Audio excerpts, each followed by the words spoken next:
ஞானானந்தமயம் தெய்வம் நிர்மலஸ்படிகாகிருதிம் ஆதாரம் சர்வ வித்யாநாம ஹயக்ரீவ உபாஸ்மகே. நேயர்கள் அனைவருக்கும் அஸ்ட்ரோ கேஎஸ் ஐயங்காரின் பணிவான நமஸ்காரங்கள்.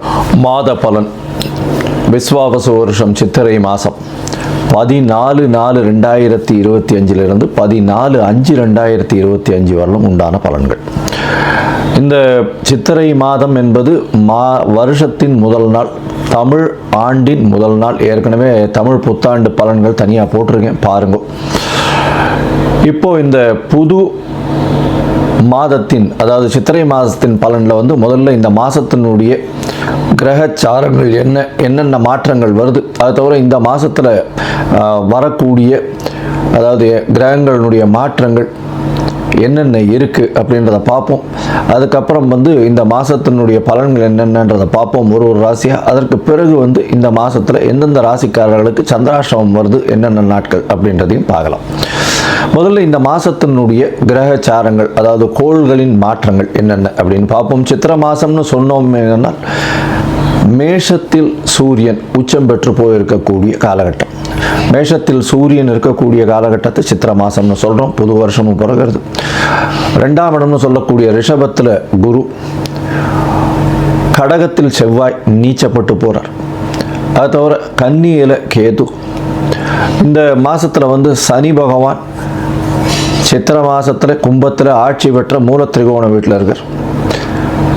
அது தவிர இந்த மாதத்தினுடைய 12வது ராசி, அதாவது மீனத்தில் ராகு, சுக்கிரன் மற்றும் புதன், இந்த 3 கிரகங்கள் இருக்குது. இந்த மாதத்தினுடைய மாற்றங்கள் என்னென்ன அப்படின்னு பார்த்தோமே ஆனால், 26/4/2025 அன்னைக்கு ராகு கேது, அதாவது வருஷ கிரகங்கள்னு சொல்லக்கூடியது ராகு கேது 1.5 வருஷத்துக்கு ஒரு தடவை மாறுறது. அவள் மாற்றங்களை, அதாவது ராகு மீனராசியிலிருந்து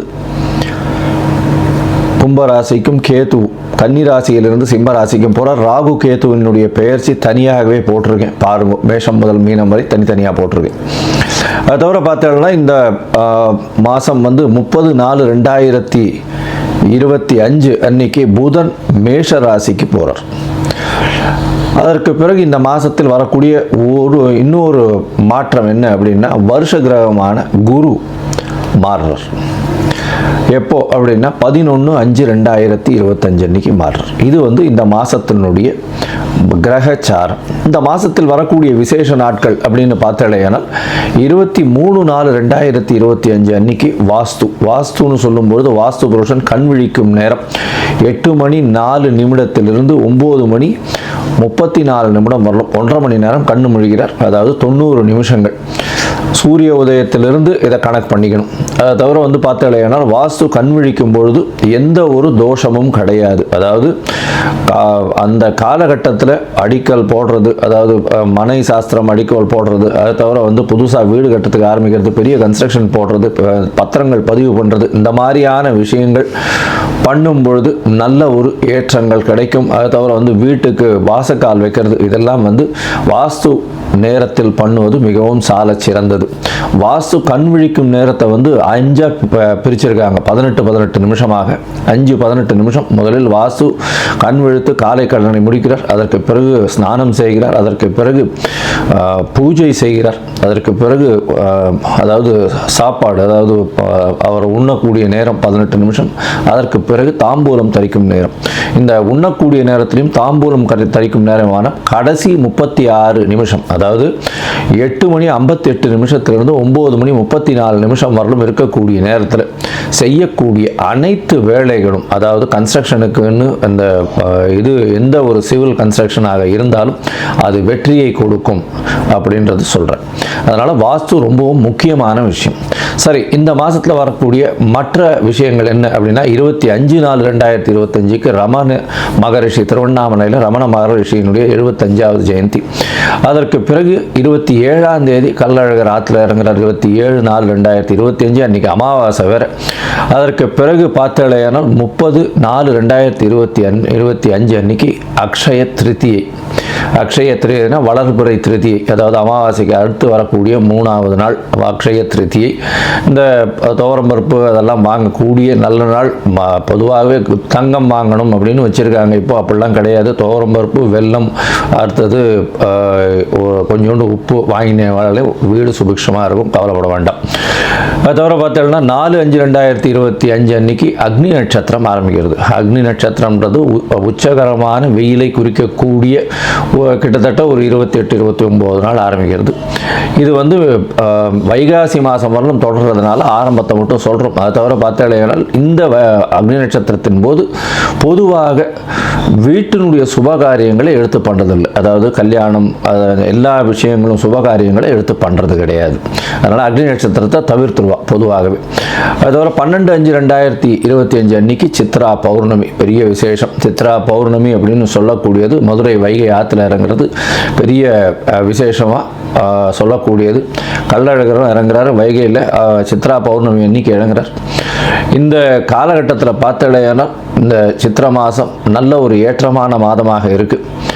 இந்த ஏற்றமான மாதத்தில் மாற்றங்கள், அதாவது ஒரு ராசிக்காரர்களுக்கும் மேஷம் முதல் மீனம் வரை என்னென்ன மாற்றங்கள் இருக்குன்றதையும் பார்க்கணும். அதை தவிர பார்த்தலையானால் இந்த மாதத்தில் குருவும் சுக்கிரனும் பரிவர்த்தனை யோகத்தில் இருக்கா. இந்த மாதம் 11/5/2025 வரலும் பார்த்தோம்னா குரு சுக்கிர பரிவர்த்தனை யோகம் பெரிய விசேஷம்.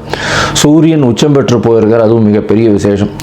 சனி ஆட்சி மூல திரிகோண வீட்டில் இருக்கிறது பெரிய ஏற்றத்தை கொடுக்கக்கூடிய காலகட்டம். அதை தவிர வந்து சுக்கிரனும் புதனும் சேர்ந்து, அதாவது சுக்கிரன் உச்சம் பெற்று புதன் நீச்சம் பெற்று இருக்கிறதுனால நீச்ச பங்கம் அடைஞ்சு ராஜயோகத்தை கொடுக்கக்கூடிய காலகட்டமாக இருக்குது. சரி, இது எந்தெந்த ராசிக்காரர்களுக்கு கொடுக்கறது அப்படின்னு மேஷம் முதல் மீனம் வரை பார்க்கலாம். அதற்கு முன்னாடி என்னுடைய மொபைல் நம்பர் ஸ்க்ராலிங்கில் போயின்னு இருக்கும். உங்களுக்கு அஸ்ட்ராலாஜிக்கல் கன்சல்ட் தேவைப்பட்டது ஏனால் நீங்கள் எனக்கு ஃபோன் பண்ணுங்க. உங்களுடைய date, time, place of birth, உங்களுடைய பெயர், தாய் தகப்பனார் பெயர் இதுவரெல்லாம் அனுப்புங்க. என்னுடைய கட்டணம் என்னன்னு சொல்கிறேன், அந்த கட்டணத்தை செலுத்திட்டு அப்பாயின்மெண்ட் எடுத்துக்கோங்க. உங்களுடைய ஜாதகத்தை போட்டு அதில் சந்தி இருக்கான்னு பார்த்து, லக்ன சந்தி, ராசி சந்தி, நட்சத்திர பாத சந்தி, லக்ன பாத சந்தி இதெல்லாம் இருக்கான்றதை பார்க்கணும். பார்த்துட்டு உங்களுடைய இப்போ நடக்கக்கூடிய தசா புக்தி அந்தரம் சூக்ஷ்மம் எப்படி இருக்குது, இப்போ நடக்கக்கூடிய கோச்சாரம் எப்படி இருக்குன்றதை பார்த்துட்டு உங்களுக்கு உண்டான பலன்கள் என்ன அப்படின்றதையும் எளிய பரிகாரங்களும் வந்து சொல்கிறேன் நான். சரி, இந்த மாதம் சித்திரை மாதம் விஸ்வாவசு வருஷம் என்ன ஒரு ஏற்றத்தையும் மாற்றத்தையும் கொடுக்கும் அப்படின்றத ஒரு ராசியாக மேஷம் முதல் மீனம் வரை பார்க்கலாம். மகரம், உத்திராடம், திருவோணம், அவிட்டம் இந்த 3 நட்சத்திரம் 9 பாதங்களை கொண்ட ராசி. ராசியின் அதிபதினு சொல்லக்கூடியவர் சனி. உங்களுடைய ராசிக்கு 2ஆம் இடத்துல இருக்கார். அதாவது உங்களுக்கு பாத சனி நடந்துருக்கு. இந்த காலகட்டத்தில் 7.5 சனியில் இன்னும் 2026 மார்ச் 6ஆம் தேதி வரலும் சனி உங்களுடைய ராசிக்கு 2ஆம் இடத்துல இருக்குது. இதன் மூலியமாக பேச்சில் ரொம்ப கவனமாக இருக்கிறது ரொம்ப நல்லது. 2ஆம் இடத்துல வந்து சனி இருக்கிறதுனால என்ன ஒரு அட்வான்டேஜ் அப்படின்னா பண வரவிற்கு கம்மி இருக்காது. ஏன்னா பேச்சில் ரொம்ப ஜாகிரதையாக இருக்கும். அது தவிர பண வரவிற்கு கம்மி இருக்காது. ஏன்னா தனஸ்தான அதிபதி அவரே வந்து உட்கார்ந்துருக்கிறது பெரிய விசேஷம். உங்களுடைய உடல்நிலையில் நல்ல ஏற்றம் இருக்கும். ஏன்னா குருவின் பார்வை 5ஆம் இடத்துலேருந்து குரு உங்களுடைய ராசியை பார்க்கறது பெரிய ஏற்றத்தை கொடுக்கக்கூடிய காலகட்டம். இந்த மாதம், அதாவது விஸ்வாவசு வருஷம் சித்திரை மாதத்தில் பார்த்தலையானால் பொதுவாகவே மாத கிரகங்கள்னு சொல்லக்கூடிய சூரியன், செவ்வாய், புதன் மற்றும் சுக்கிரன் இந்த 4 கிரகத்தினுடைய மாற்றங்களை வச்சு இந்த மாதத்தினுடைய பலனை சொல்லுவோம். உங்களுடைய ராசிக்கு பார்த்தலையானால் சூரியன் 4ஆம் இடத்துல இருக்கிற கேந்திரம் பெற்றிருக்கிறது விசேஷம். இருந்தாலும் உங்களுடைய ராசிக்கு 8ஆம் அதிபதி கேந்திரம் பெற்று போயிருக்கார். இதன் மூலியமாக பார்த்தலையானால் உங்களுக்கு சிறு சிறு படிக்கக்கூடிய மாணவர்களுக்கு டிஸ்ட்ராக்ஷன்ஸ் வரக்கூடிய வாய்ப்புகள் இருக்கும். தாயின் உடல்நிலையில் சற்று பின்னடைவு இருக்கக்கூடிய வாய்ப்புகள் நிச்சயமாக இருக்கும். புதிய வீடு மனை வாங்கக்கூடிய வாய்ப்புகள் நிச்சயமாக இந்த மாதத்தில் வரும். உங்களுடைய ராசிக்கு பார்த்தலையானால் புதன் 3ஆம் இடத்துல நீச்சப்பட்டு போகிறார். புதன் 3ஆம் இடத்துல நீச்சப்பட்டு போகிறார். உங்களுடைய ராசிக்கு 6, 9 அதிபதினு சொல்லக்கூடியவர். இதன் மூலியமாக பார்த்தோம்னா நீச்ச பங்கம் அடைகிறார். ஏன்னா சுக்கிரன் வந்து உச்சம் பெற்று போகிறதுனால நீச்ச பங்கம் அடைகிறது பெரிய விசேஷத்தை கொடுக்கக்கூடிய காலகட்டம். இதன் மூலியமாக பார்த்தலையானால் உங்களுக்கு புதிய வேலை அமையக்கூடிய வாய்ப்பு உண்டு. முயற்சிகள் எல்லாமே வெற்றி பெறக்கூடிய வாய்ப்புகள் நிச்சயமாக இருக்கும். எடுத்த காரியங்கள் எல்லாமே வெற்றி பெறக்கூடிய வாய்ப்புகள் உண்டு. இதை தவிர உங்களுடைய ராசிக்கு 5ஆம் இடத்துல குருவும் 3ஆம் இடத்துல சுக்கிரன் உச்சம் பெற்று போயிருக்கிறதும் பெரிய விசேஷம். 3, 5 பரிவர்த்தனை. அதனால ஆண் மலட்டுத்தன்மை இவ்வளவு நாளாக இருந்தவங்களுக்கு அது ஆண் மலட்டுத்தன்மையில் வீரியங்கள் அதிகமாகக்கூடிய வாய்ப்புகள் நிச்சயமாக உண்டு. குழந்தை பிராப்தி ஏற்படக்கூடிய பாக்கியம் நிச்சயமாக இருக்கும். இந்த மாதத்தில் பார்த்தீங்கன்னா உங்களுடைய ராசிக்கு 3ஆம் இடமும் 5ஆம் இடமும் பரிவர்த்தனை யோகம் அடைகிறதுனால உங்களுக்கு திடீர் புகழ் அந்தஸ்து கௌரவம்லாம் வரக்கூடிய வாய்ப்புகள் நிச்சயமாக உண்டு. அதுவும் 3ஆம் அதிபதி ஆட்சி பெற்று போயிருக்கிறது மகர ராசிக்காரர்களுக்கு நல்ல ஒரு ஏற்றம். பரிவர்த்தனை யோகத்தில் ஆட்சி பெற்று போயிருக்கார். அதே மாதிரி சுக்கிரனும் உச்சம் பெற்று போயிருக்கார் 3ஆம் இடத்துல. அதே மாதிரி பரிவர்த்தனையில் 5ஆம் இடத்துல ஆட்சி பெற்று போயிருக்கார். அது ஒரு பெரிய ஏற்றத்தை கொடுக்க போகிறது. குழந்தைகள் மூலியமாக ஒரு நல்ல ஒரு விசேஷமான செய்தி வரும். அது உங்களுடைய பெருமையை கொடுக்கக்கூடிய வாய்ப்புகள் நிச்சயமாக இருக்கும். ராசிக்கு சம சப்தமத்தில் அதாவது செவ்வாய் நீச்சப்பட்டு போகிறார். இதன் மூலியமாக 4ஆம் அதிபதி 7ஆம் இடத்துல போய் நீச்சப்படுறதுனால கண்டிப்பாக பார்ட்னர்ஷிப் வியாபாரத்திலலாம் கொஞ்சம் ஜாகிரதையாக கண்ணும் கருத்துமாக இருக்கிறது நல்லது. பார்ட்னர்ஷிப் வியாபாரம் மூலியமாக உடல்நிலையில் சற்று பின்னடைவு ஏற்படக்கூடிய வாய்ப்புகள் நிச்சயமாக இருக்கும். அது தவிர பார்த்தீங்கன்னா சொந்த தொழில் செய்கிறவாளுக்கெல்லாம் நல்ல ஏற்றமான காலகட்டமாக அமைய போகிறது. ஏன்னா உங்களுடைய ராசிக்கு 5 அதிபதி உச்சம் பெற்று போயிருக்கிறது. புதிய முயற்சிகள் எல்லாமே பெரிய ஏற்றத்தை கொடுக்கக்கூடிய காலகட்டமாக அமைய போகிறது. இந்த காலகட்டத்தில் பார்த்தீங்கன்னா இந்த கருப்பு மண், அது தவிர இரும்பு, ஸ்டீலு, அயர்ன் அண்ட் ஸ்டீலு, அது தவிர என்ஜினியரிங், அது தவிர சிமெண்ட், இந்த மாதிரியான வியாபாரங்கள் பண்ணுறவங்க, அது தவிர பார்த்தீங்கன்னா துப்புரவு தொழிலாளர்கள், அது தவிர கீழ்த்தட்டு வேலை செய்பவர்கள், மேனேஜர்ஸ், ஹெச்ஆராக இருக்கிறவங்க, இவங்களுக்கெல்லாம் நல்ல ஒரு ஏற்றம் கிடைக்கும். அரசு வக்கீல்கள், அது தவிர ஜட்ஜஸ், இந்த மாதிரியான ப்ரொஃபஷனல் லா அண்ட் ஆர்டரில் இருக்கிறவங்களுக்கெல்லாம் நல்ல ஒரு ஏற்றம் இருக்கக்கூடிய காலகட்டமாக அமைய போகிறது. இந்த காலகட்டத்தில் பார்த்தோம்னா உங்களுடைய ராசிக்கு 2ஆம் இடத்துல சனியும் ராகுவும் வேற வந்துடுறார். ராகுவும் வர்றதுனால பேச்சில் உங்களுடைய வார்த்தைகளில் ரொம்ப ஜாகிரதையாக இருக்கணும். நீங்கள் பேச்சினாலே அடுத்தவங்களை ஈஸியாக ஏமாற்றி அவங்கள அப்சர்வ் பண்ணக்கூடிய வாய்ப்புகள் மிகவும் அதிகமாக இருக்கும். ரொம்ப ஜாகிரதையாக இருக்கிறது நல்லது. 8ஆம் இடத்துல கேத்து இருக்கிறதுனால உடல் நலத்தில் சற்று பின்னடைவு இருக்கக்கூடிய வாய்ப்புகள் நிச்சயமாக இருக்கும். உங்களுடைய தாயின் உடல்நலத்தில் சற்று பின்னடைவு இருக்கும். தந்தையின் உடல்நலத்தில் ஏற்றம் இருக்கக்கூடிய காலகட்டமாக அமைய போகிறது. மொத்தத்தில் பார்த்தீங்கன்னா இந்த மகர ராசிக்காரர்களுக்கு அதாவது விஸ்வாவசு வருஷம் சித்திரை மாதத்தில் பார்த்தோம்னா உடல் நலத்தில் ஏற்றம், குரு பார்வை இருக்கிறதுனால குழந்தை பிராப்தி உண்டு. பரிவர்த்தனை யோகத்தினால குருவும் சுக்கிரனும் பரிவர்த்தனை, நல்ல ஒரு ஏற்றம். ஆண்களுக்கு வீரியங்கள் அதிகமாக இருக்கக்கூடிய காலகட்டம். பதவி புகழ் அந்தஸ்து கௌரவம்லாம் வரக்கூடிய வாய்ப்புகள் உண்டு. புதிய பதவி சேரும். எழுத்து கவிஞர்கள் இவர்களுக்கெல்லாம் பெரிய ஏற்றம் கிடைக்கும். கலைத்துறையில் இருக்கிறவங்களுக்கு பெரிய ஏற்றம் கிடைக்கக்கூடிய காலகட்டமாக அமைய போகிறது.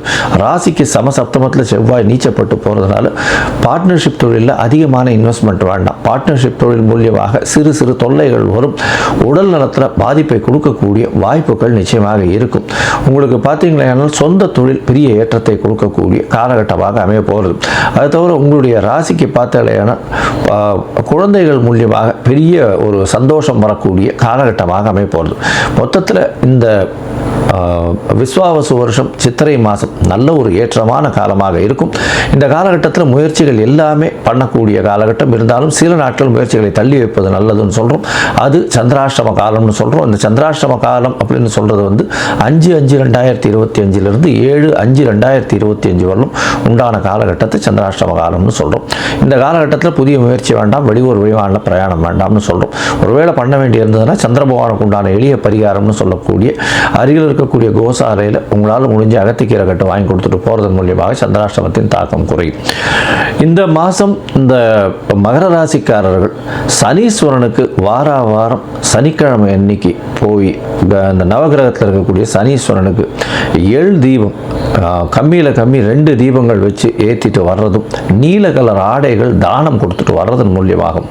அது தவிர கருப்பு உளுந்து தானம் கொடுத்துட்டு வர்றதன் மூலியமாகும் உங்களுக்கு எல்லா விதமான ஏற்றங்களும் மாற்றமும் இந்த விஸ்வாவசு வருஷம் சித்திரை மாதத்தில் உண்டு.